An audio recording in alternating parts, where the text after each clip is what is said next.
Next, in section 2.2, we want to talk about adding mixed numbers. There are two methods of doing addition of mixed numbers. One way is to just continue on with fractions using an improper fraction method, and the next way is to add them in columns and keep place value ideas. So we're going to go ahead and we're going to do this using the improper fraction method.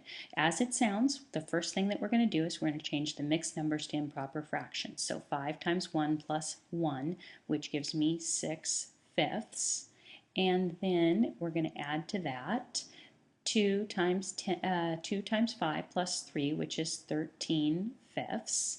And once we have them as improper fractions, then we can go ahead and use the methods that we just learned in the last lecture to add two fractions with common denominators, or without if they happen to be without, together. So these have common denominators, so I simply carry along common denominator, add the two numerators. Notice that this is an improper fraction, so I want a mixed number. 5 goes into 19 3 times, and that would mean I have 4 left over, so 4 in the numerator and 5 in the denominator, and there we go, there's my answer. And that's the improper fraction method. That's the one method to do it.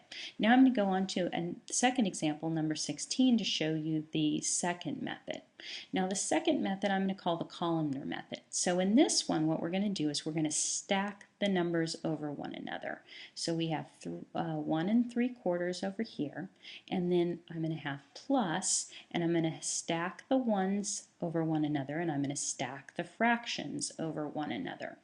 And just like that, now I can say, okay, I have like terms and like terms to add together. In other words, it's like adding the ones values and the tens values and the hundreds values and so on and so forth. The only problem with this method is that it can lead to carrying, just like when we're adding two numbers together in regular addition problem, and then we have to carry. And with fractions, carrying can be a little bit complicated, but this is certainly a method that you want to learn how to do, because it is one that will actually end up saving you a lot of time and a lot of effort. Because as those denominators get big, our life gets harder. So 3/4 plus 1/4, what we have here is quarters. And then we say numerators add 3 plus 1, which is equal to 4.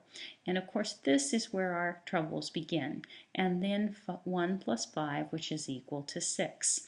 Now, the 6 and 4/4 actually can be written as 6 and 4/4 with a plus sign.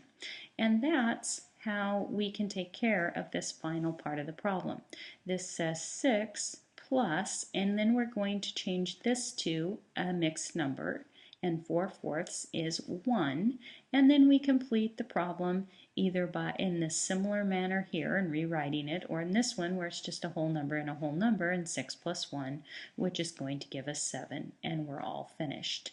Now, not all instructors, not all books would show you in this manner. Some instructors would stop right here when we got this 4/4, and they would say, well, that equals 1, and so we need to come up and we need to carry the 1, and then 1 plus 1 plus 5, which is equal to 7, and they get the same answer.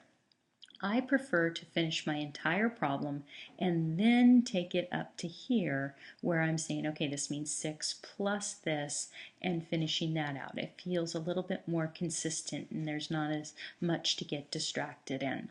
Okay, the next one that we're going to talk about, and I am going to break and start a new lecture on that, is in discussing how to subtract, because subtracting with the borrowing can be complicated.